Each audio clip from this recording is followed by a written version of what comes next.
नमस्कार मित्रों, मैं शिव प्रसाद अभिनव कोचिंग क्लासेस के इस प्लेटफॉर्म पर आप सभी का स्वागत करता हूं और आशा करता हूं कि आप सभी लोग खुश होंगे, स्वस्थ होंगे और मस्त होंगे। आज हम अपनी हिंदी व्याकरण की इस कक्षा में अनिश्चयवाचक सर्वनाम का अध्ययन करेंगे। इससे पहले हमने पिछली कक्षा में निश्चयवाचक सर्वनाम और उससे पहले जो भी सर्वनाम थे उनका अध्ययन भली भांति कर लिया था और आशा करता हूं कि वह क्लास आपको पसंद आई होगी। और आज हम अध्ययन करने चल रहे हैं अनिश्चयवाचक सर्वनाम का। और आप वीडियो को शुरू से अंत तक पूरा देखिएगा, बीच में स्किप करने की गलती ना कीजिएगा, तभी आप कॉन्सेप्ट को समझ पाएंगे। ठीक है, चलिए आगे बढ़ते हैं। अनिश्चयवाचक सर्वनाम। देखिए, अनिश्चयवाचक सर्वनाम का अर्थ होता है कि वह सर्वनाम जिससे संज्ञा निश्चित ना हो पाए, अर्थात जिससे संज्ञा की निश्चितता का बोध ना हो पाए, वह हमारा अनिश्चयवाचक सर्वनाम होता है। और इसके अंतर्गत कोई और कुछ, ये दो अनिश्चयवाचक सर्वनाम आते हैं। ठीक है, इन दोनों सर्वनामों से हमें संज्ञा की निश्चितता का बोध बिल्कुल नहीं होता है। स्पष्ट है? तो हम कह सकते हैं कि वह सर्वनाम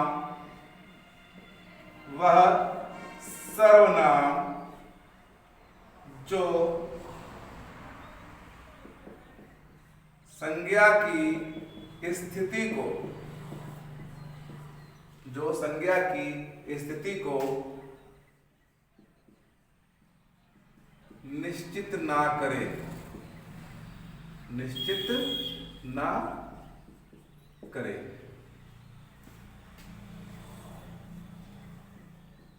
उसे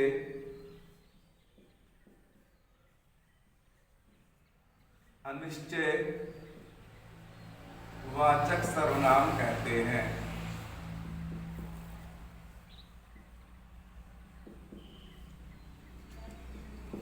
उसे अनिश्चयवाचक सर्वनाम कहते हैं। स्पष्ट है मित्रों? उदाहरण देख लेते हैं। जैसे हमने कह दिया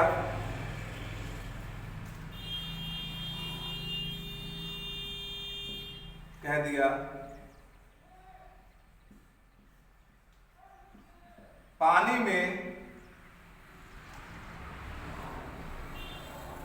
कुछ पड़ा है। अब पानी में कुछ पड़ा है, क्या पड़ा है? निश्चित नहीं है। क्या पड़ा है? कोई कुछ निश्चित नहीं है। जैसे और देख लेते हैं, हमने कह दिया चाय में कुछ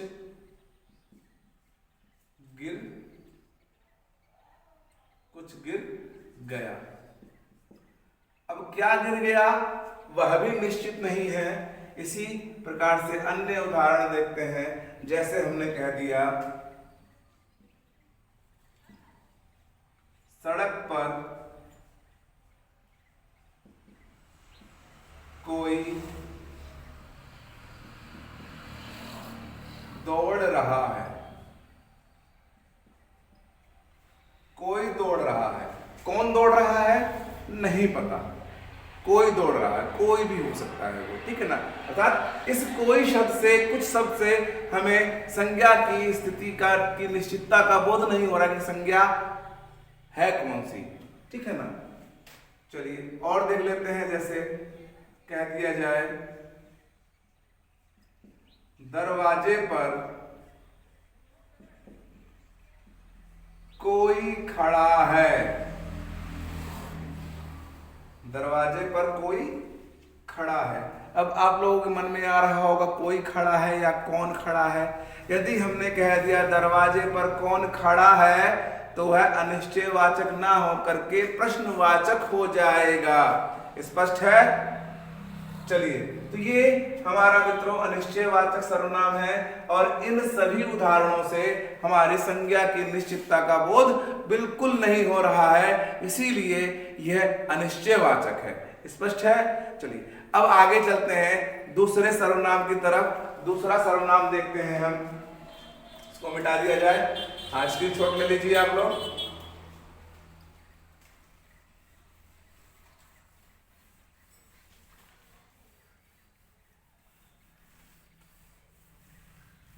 अनिश्चयवाचक सर्वनाम के बाद हम देखते हैं प्रश्नवाचक सर्वनाम।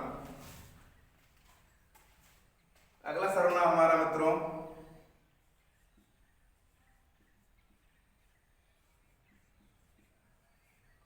प्रश्नवाचक सर्वनाम। प्रश्नवाचक सर्वनाम अर्थात जिस सर्वनाम से प्रश्न का बोध हो वह प्रश्नवाचक सर्वनाम कहलाता है। अर्थात प्रश्न का बोध कराने वाला सर्वनाम हम क्या कह सकते हैं? प्रश्न का बोध कराने वाला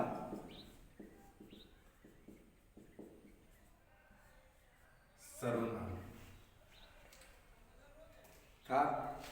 यहां पर यह कहा जा सकता है कि जिस सर्वनाम के माध्यम से प्रश्न का बोध हो वह प्रश्नवाचक सर्वनाम होता है, या हम कह सकते हैं कि वह सर्वनाम जिसके लगते ही वाक्य प्रश्नवाचक हो जाए या वाक्य से हमें उत्तर की आशा हो जाए वह हमारा प्रश्नवाचक सर्वनाम होता है। स्पष्ट है मित्रों? तो हम कह सकते हैं, क्या कह सकते हैं? बात एक ही है, इतना ज्यादा लिखने की आवश्यकता नहीं है। प्रश्न का बोध कराने वाला सर्वनाम यही हमारा पर्याप्त है। ठीक है, उदाहरण देख लेते हैं। इसके अंतर्गत हमारा कौन या क्या सर्वनाम आते हैं, बाकी समझ अन्य हो सकते हैं। जैसे उदाहरण के रूप में हम कह सकते हैं, अभी बात आई थी दरवाजे पर कोई खड़ा है, तो अनिश्चय था। अब यहां पर पूछा जा रहा है कि दरवाजे पर कौन खड़ा है या बाहर कौन खड़ा है।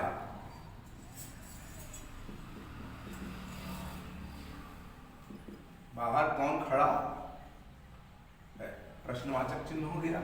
अब कौन खड़ा है, अब यहां से उत्तर की आशंका है हमारी, यहां से उत्तर प्राप्त हो सकता है। कौन खड़ा है, कोई जो भी खड़ा है उससे हमको उत्तर प्राप्त हो सकता है। जैसे और एग्जाम्पल देख लेते हैं। आपको क्या चाहिए, आपको क्या चाहिए। अब यहां पर क्या चाहिए निश्चित नहीं है, वो बात की बात है, लेकिन क्या से हमको प्रश्न का बोध हो रहा है, निश्चित तो नहीं है, लेकिन यहां से हमको उत्तर मिलने की आवश्यकता है। अर्थात यहां से हमारा जो उत्तर मिलेगा वह निश्चित हो जाएगा। स्पष्ट है? तो आपको क्या चाहिए, इसके वाक्य के बदले हमको दूसरे वाक्य की आशा है जिससे हमें उत्तर मिलेगा कि हमें पेन चाहिए, हमें कलम चाहिए, या हमें कुछ अन्य वस्तु चाहिए। जो भी चाहिए वो इसके उत्तर के बदले हमको प्राप्त होगा। इसी प्रकार से हम कह सकते हैं कि आपको किससे मिलना है, आपको किससे मिलना है, किससे, ये इन्हीं का ही परिवर्तित रूप है। आपको किससे मिलना है, कौन का ही परिवर्तित रूप है, किससे मिलना है। तो इससे भी हमको उत्तर की आशंका है, उम्मीद है, आशा है कि किससे मिलना है। अगला व्यक्ति बताएगा कि हमें फला फला व्यक्ति से मिलना है, तो वह हमारा क्या है, उत्तर प्राप्त हो जाएगा। इसका मतलब हम कह सकते हैं कि जिस सर्वनाम के बदले हमें किसी उत्तर की आशा हो वह सर्वनाम हमारा प्रश्नवाचक सर्वनाम होता है। स्पष्ट है मित्रों? चलिए आगे बढ़ते हैं। इसी क्रम में और देखते हैं अगले सर्वनाम को। और हमारा अंतिम सर्वनाम है, हमने चर्चा में बताया था कि हमारे सर्वनामों के 6 भेद होते हैं और 6 भेद में हमने 2 भेद आज पढ़े और इससे पहले अन्य भेद भी पढ़े। स्पष्ट है? तो हमारा अंतिम भेद है संबंधवाचक सर्वनाम।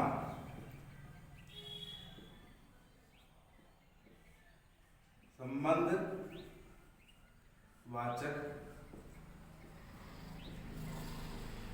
सर्वनाम, इसका अर्थ है संबंध का बोध कराने वाला सर्वनाम।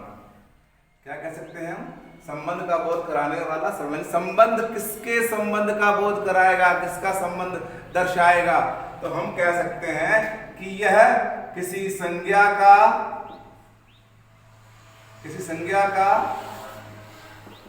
संज्ञा से संबंध या किसी संज्ञा का सर्वनाम से संबंध, या कह सकते हैं सर्वनाम का किसी अन्य सर्वनाम से संबंध, या कह सकते हैं कि किसी पद का किसी दूसरे पद अर्थात वाक्यांश का दूसरे वाक्यांश से संबंध, या कह सकते हैं कि अन्य 2 शब्दों का संबंध। स्पष्ट है? तो हम कह सकते हैं कि संबंधवाचक सर्वनाम वह सर्वनाम होता है जो संज्ञा का संज्ञा से संबंध दर्शाता है, संज्ञा का सर्वनाम से संबंध दर्शाता है, किसी पद का किसी अन्य पद से संबंध दर्शाता है, या किसी अन्य 2 शब्दों का आपस में संबंध दर्शाता है। तो ऐसे संबंध दर्शाने वाले सर्वनामों को हम संबंधवाचक सर्वनाम कहते हैं। और ये मुख्यतः 2 ही होते हैं, जो और सो, बाकी इनसे निकलकर ही बने हैं। जैसे कि हम कह सकते हैं, उदाहरण के रूप में हम दे सकते हैं इसके, जैसे हमने कह दिया यह वही लड़का है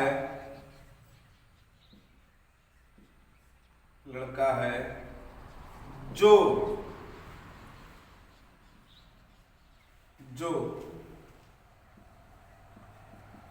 फर्स्ट आया था। यह वही लड़का है जो फर्स्ट आया था, अर्थात यहां पर यह वही लड़का है जो फर्स्ट आया था। यह क्या कर रहा है? संबंध दर्शा रहा है इनका। आगे देख लेते हैं, जैसे हमने कह दिया जिसकी लाठी उसकी भैंस। अब जिसकी लाठी उसकी भैंस, तो यहां पर आगे जिसकी और उसकी, ये क्या है? हमारे संबंधवाचक सर्वनाम है, लाठी और भैंस का संबंध दर्शा रहे हैं। इसके अतिरिक्त अन्य उदाहरण देखते हैं। कह दिया जाए जैसी करनी वैसी भरनी। अब करनी और भरनी, जैसी करनी वैसी भरनी, जैसा करोगे वैसा पाओगे, जैसा बोओगे वैसा काटोगे। अन्य एग्जाम्पल भी इसके अंदर आ जाते हैं। इसका मतलब हम कह सकते हैं कि संबंधवाचक सर्वनाम वह सर्वनाम है जो 2 अन्य शब्दों का, 2 संज्ञा पदों का, 2 सर्वनामों का या संज्ञा सर्वनामों का आपस में क्या करते हैं? संबंध स्थापित करते हैं। उन्हें संबंधवाचक सर्वनाम कहते हैं। स्पष्ट है मित्रों? चलिए आगे बढ़ते हैं इसी क्रम में हम। तो हमारे सर्वनाम के भेद भी समाप्त हो गए। हमने सर्वनाम को भली भांति पढ़ लिया, सर्वनाम के भेद पढ़ लिए। अब यहां से हमारा एक प्रश्न यह बनता है, कभी कभी पूछ लिया जाता है कि सर्वनाम के भेद कितने हैं? तो भेद तो 6 हैं, ठीक है। फिर पूछ लिया जाता है सर्वनामों की संख्या कितनी है, सर्वनामों की संख्या कितनी है। तो नोट करके लिखेंगे आप लोग,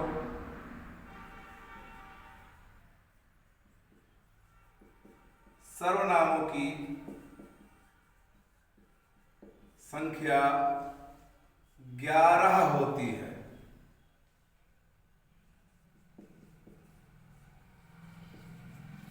और यदि भेद की बात करें तो हम कह सकते हैं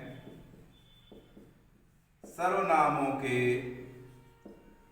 भेद 6 होते हैं। ठीक है मित्रों, आगे और देखते हैं ये 6 भेद कौन कौन से होते हैं। पीछे हमने लिखा है, फिर से एक बार लिख देते हैं। हमारा पहला भेद है पुरुषवाचक सर्वनाम,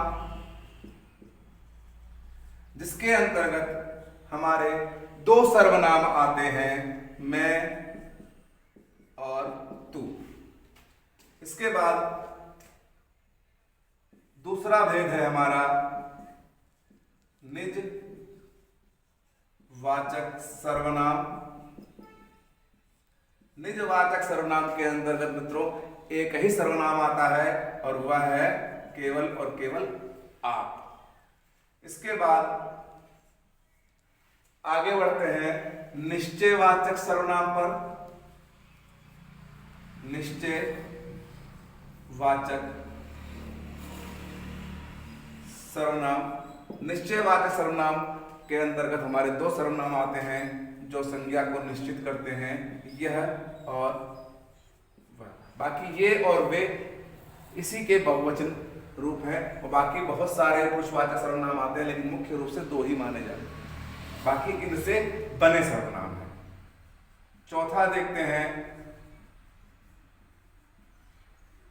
अनिश्चयवाचक सर्वनाम।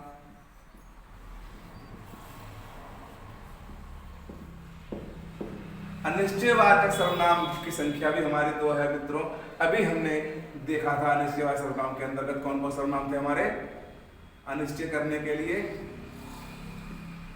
कोई और कुछ।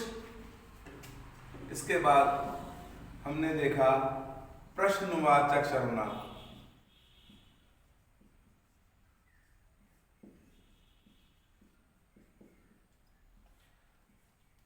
प्रश्नवाचक सर्वनाम भी हमारे 2 ही होते हैं। इसके अंतर्गत कौन और क्या आते हैं। और छठा अभी हमने पढ़ा संबंधवाचक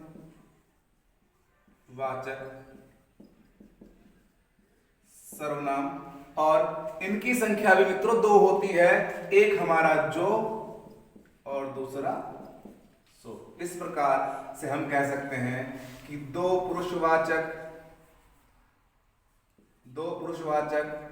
1 निजवाचक, 2 निश्चयवाचक, 2 अनिश्चयवाचक, 2 प्रश्नवाचक और 2 हमारा मित्रों संबंधवाचक। और कुल मिला के कितने हो गए हमारे, कुल मिलाकर 11 हो गए। 2 1 3 2 5 2 7 2 9 2 11। तो कुल सर्वनामों की संख्या मित्रों कितनी हो गई, 11 सर्वनाम कुल हो गए। तो हम कह सकते हैं कि सर्वनामों की संख्या 11 होती है और सर्वनामों के भेद 6 होते हैं। ठीक है मित्रों, तो वीडियो कैसी लगी मित्रों कमेंट करके बताना बिल्कुल ना भूलिएगा।